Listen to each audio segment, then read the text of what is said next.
यहाँ स्पेन में एक आम इंसान कितने पैसे कमा सकता है, चाहे आपके पास कोई स्किल है या नहीं है, दोनों का बताने लगा हूं। और जो इलीगल लोग यहाँ पे रहते हैं वो कितने पैसे कमा सकते हैं और क्या हिसाब होता है जॉब्स का, और जिनके पास टीआरसी कार्ड आ जाता है तो वो कितने पैसे स्पेन में कमा सकते हैं और कितने मेरे कजन कमाते हैं, और पूरी सिचुएशन आपको समझाता हूं। और यहाँ पे लोगों ने ये भी पूछा कि रेस्टोरेंट की फील्ड में क्या सिस्टम होता है। मुझे पेंट का काम आता है, मैं कारपेंटर हूँ, मुझे कंस्ट्रक्शन में काम आता है और मुझे एग्रीकल्चर में काम करना है। मतलब कि ये वो क्वेश्चन है, और फूड डिलीवरी का भी जो आप लोग मुझसे ज्यादा क्वेश्चन करते हो, तो मैंने एक लिस्ट बना लिया, ठीक है। तो कोशिश करता हूँ आपको एक एक चीज अच्छे से समझाने की। सबसे पहले यहाँ से स्टार्ट करते हैं कि जब भी आप स्पेन में आते हैं, और आजकल यहाँ पे बहुत ज्यादा रश हो रहा है, तो स्पेन में जब भी आपने आना है तो सबसे पहले यहाँ पे आपको अपनी इम्पाद्रोनामेंतो करवानी होती है। वो आपने कैसे करवानी है, उस वीडियो का लिंक मैं डिस्क्रिप्शन में दे दूंगा, आप वो आराम से चेक कर सकते हैं। वो जरूर आपने करवानी होती है, उसके बाद फिर आगे हमारे काम होते हैं। तो जब हमारी इम्पाद्रोनामेंतो हो जाती है तो हमने अपने लिए जॉब तलाश करनी होती है। और क्या स्पेन हमें काम की परमिशन भी देता है? तो नहीं। जब आपकी पाद्रोनामेंतो हो जाती है काम की परमिशन नहीं होती। यहाँ पे कुछ लोग आपको गलत गाइड करते हैं। एनीवे, अभी चलता हूँ मेन टॉपिक के ऊपर कि आप स्पेन में आ गए और आप इलीगल हो और आपको काम तलाश करना है, तो रेस्टोरेंट में कितने पैसे आप कमा सकते हो। देखें, यहाँ पे कोई स्पानिश आपको रख ले तो बहुत बड़ी बात है, क्योंकि इलीगल लोगों को यहाँ पे स्पानिश लोग इतनी आसानी से काम नहीं देते। लेकिन कुछ पुराने लोग कर भी रहे हैं जिनको लैंग्वेज वगैरह आती है, लेकिन बहुत कम। तो आपको कोई देसी ही रखता है। तो कोई देसी, जब आपके पास टीआरसी कार्ड नहीं है और आपकी मजबूरी होती है कि हाँ यार मेरा गुजारा हो जाए, तो आपको 700 या 800 यूरो देता है। इससे ज्यादा आपका देसी बंदा आपको पे नहीं करता, और 12-12 घंटे आपसे काम लेता है, आपको बातें भी सुननी पड़ती हैं, और ये सिचुएशन होती है। लेकिन काम आपको रेस्टोरेंट की फील्ड में मिल जाता है अपनी एशियन के पास, लेकिन वो यूज बहुत करती हैं। और अगर आपके पास टीआरसी कार्ड है तो फिर तो अपने देसियों के पास आपको मत्थे लगने की जरूरत ही नहीं है। आपको आंखें बंद करके टीआरसी कार्ड है आपके पास तो आपको जॉब मिल जाती है। आप मैकडॉनल्ड में, रेस्टोरेंट में, आप स्पानिश लोगों के पास काम कर सकते हो। आप मैद्रिद में, बार्सिलोना में, वलेंसिया में, बहुत बड़े बड़े सिटीज हैं, यहाँ पे आपको आराम से जॉब मिल जाती है। आप ऑनलाइन भी सर्च करो तो मिल जाती है। और जिनके पास टीआरसी कार्ड होता है और वो रेस्टोरेंट में, स्पानिश या कहीं पे भी काम करते हैं, तो वो 1400 यूरो कमा लेते हैं। और अगर मैं पुराने बंदों की बात करूं जो किचन का काम जानते हैं, तो जनाब वो 1800 यूरो भी कमाते हैं। जैसे कि मेरे कजन है उमेर, तो वो ठीक ठाक पैसे कमाते हैं। एक मेरा दोस्त है अहमद, वो 5-6 सालों से यहाँ पे स्पेन में है, और वो बार्सिलोना के थोड़ा सा दूर है, लेकिन वो स्पानिश लोगों के पास काम करता है और वो 2200 यूरो पर महीने लेता है उनसे। और इसके बाद आ जाता है ओबरा कंस्ट्रक्शन का काम, मेहनत मजदूरी आप आराम से कह लें, और इसमें पेंट का भी काम शामिल है। और अगर आपके पास ये स्किल है तो आप आराम से 1200 यूरो तक कमा सकते हो, ठीक है। यहाँ पे कभी कभी ऐसा होता है, जब आप थोड़े से लिंक्स अपने बना लेते हो, आपको फलां जगह पे कोई ऑर्डर मिलता है, यार आज फलां बिल्डिंग में आपको यहाँ पे आके शीशे साफ करने हैं, आपको मेहनत मजदूरी का काम करना है, तो आपकी जो पर डे दिहाड़ी होती है वो भी आपको बता देता हूँ 35 से 40 यूरो आपको मिलते हैं। और जिनके पास टीआरसी कार्ड होता है और वो कंस्ट्रक्शन का काम करते हैं, तो उनकी पर दिहाड़ी, मतलब कि पर डे का अगर मैं बोलूं तो 60 से 70 यूरो वो आराम से कमा लेते हैं। और अगर आपके पास कोई कारपेंटर या आप ऑटो इलेक्ट्रिशियन का काम जानते हो, गाड़ियां ठीक करने का, तो जनाब ये अलग सिस्टम है, आपको ब्लैक में भी काम मिल सकता है, ठीक है। थोड़ी सी आसानी से, लैंग्वेज तो प्रॉब्लम होती ही है, लेकिन आपको 2-4-6 महीने बाद धक्के शक्के खा के यहाँ पे काम मिल जाता है, और आप आराम से 1500-1600 यूरो कमा सकते हैं स्टार्टिंग में, ठीक है, जो आम इंसान है, ठीक है। उसके बाद एग्रीकल्चर एक ऐसी फील्ड है जिसमें हम एशियन लोग थोड़ा ज्यादा जाते हैं, क्योंकि हम लोगों को काम की परमिशन होती नहीं है, तो मोस्टली लोग एग्रीकल्चर में जाते हैं, बहुत बहुत दूर जाते हैं, बॉर्डर एरिया के पास जाते हैं। लेकिन आपको परेशानी वहां पे नहीं होती। यहाँ पे स्पेन में टमाटरों का काम होता है, जितना भी फ्रूट्स होता है ना, तो सप्लाई का काम यहाँ पे बहुत ज्यादा होता है। ग्रेप्स वगैरह, ये वो सब्जी का काम और टमाटरों का काम, यहाँ पे आपने सुना ही होगा, यहाँ पे टमाटरों का एक फेस्टिवल भी होता है। तो इस वजह से स्पेन में बहुत ज्यादा टमाटर वगैरह भी उगाए जाते हैं और सब्जियां वगैरह भी। तो यहाँ पे इसी वजह से एग्रीकल्चर में काम बहुत ज्यादा होता है। और कुछ अपने देसी लोग हैं, उनके भी ठेके होते हैं अंदर।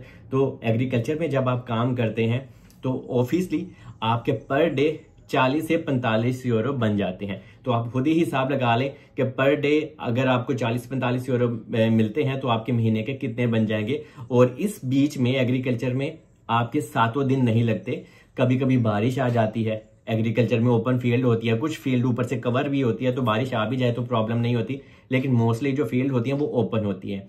तो समझ लें अगर आपके हफ्ते में 4 से 5 दिन भी लग गए तो आपका थोड़ा सा गुजारा हो ही जाता है और आप कोई 200 यूरो तक कमा लेते हो। और आपको काम करना होता है 8 घंटे पर डे के हिसाब से, और अगर आंधी तूफान ना आए तो आसान लफ्जों में आप 40 से 45 यूरो एग्रीकल्चर में एक दिन का कमा सकते हो।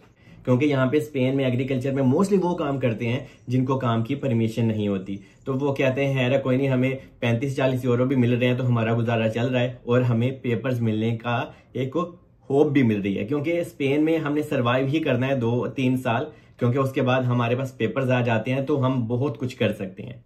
और इसके बाद है फूड डिलीवरी की जॉब। ये जॉब स्पेन में हर एक इंसान करना चाहता है जिसके पास काम की परमिशन है या फिर जिसके पास काम की परमिशन नहीं है। तो मोस्टली जिनके पास काम की परमिशन नहीं है तो वो किसी की आईडी यूज करते हैं, तो आपको उसको परसेंटेज भी देनी होती है। आपको अगर साइकिल पे करनी है तो आपको उसका रेंट भी पे करना है। ये चीजें आपको लोग नहीं बताते। आपको ये तो बता देते हैं ओ यार मैंने पर डे 60-70 यूरो कमा लिए, लेकिन अंदर का खर्चा आपको नहीं बताते। तो आप जब 60-70 यूरो सुनते हो ना, आपके दिमाग की घंटी बज जाती है, ओ यार इन्ने ज्यादा पैसे, ओए होए तो इंडिया पाकिस्तान से जरब मारो तो इन्ने बड़े हो जाते हैं। ऐसा नहीं है, ठीक है।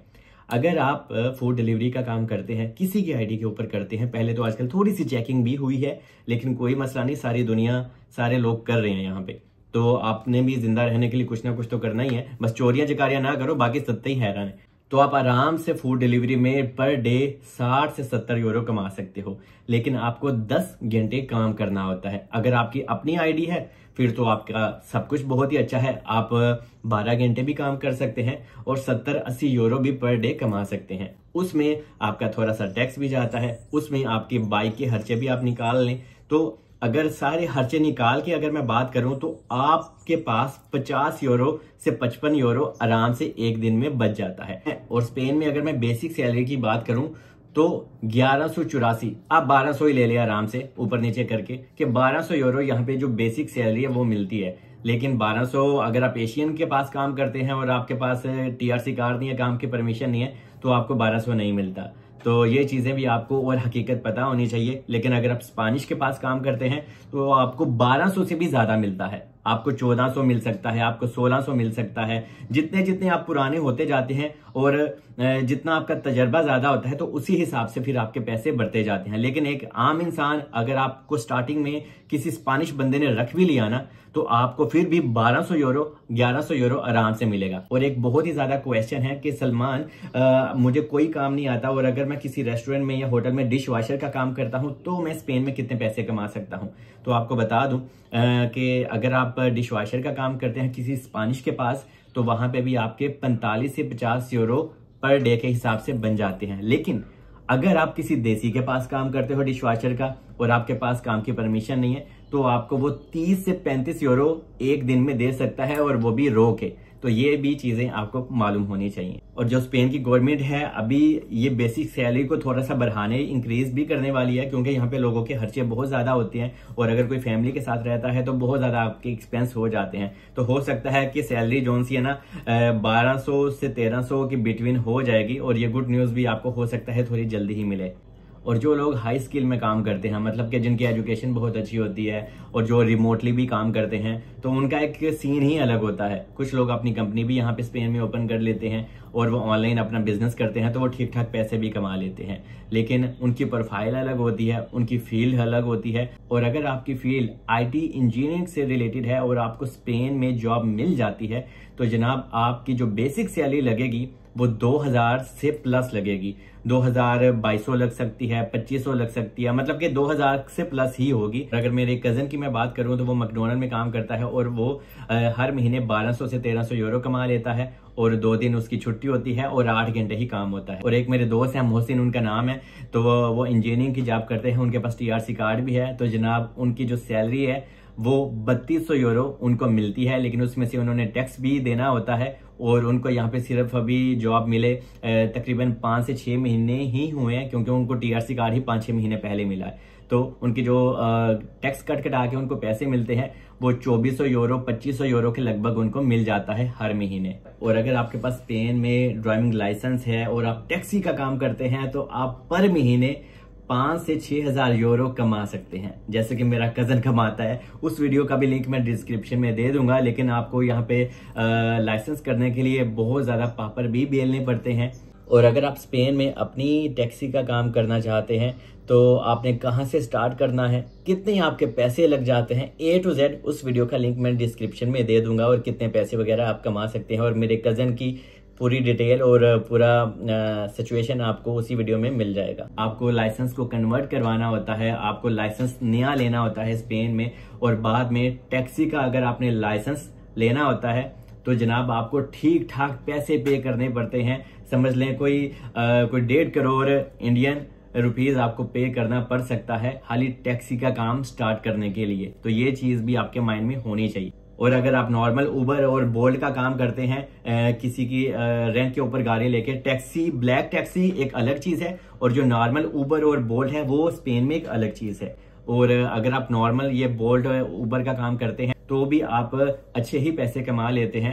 2500 से 3000 यूरो आप पर महीने कमा सकते हो। मुझे नहीं लगता कि मैं कोई चीज मिस की होगी इस वीडियो में। अगर मैं फिर भी कोई चीज मिस करके हूं या स्किप करके हूं, मैं बोल नहीं पाया, किसी ऐसी फील्ड का नाम नहीं ले पाया जो आपके माइंड में चल रही है, तो आप कमेंट्स में लिख सकते हैं। कोशिश करूंगा उसी टॉपिक के ऊपर मैं वीडियो बना दूं या फिर आपको कमेंट्स में जवाब दे दूं। बाकी स्टे ब्लेस और मुझे दुआओं में याद रखें।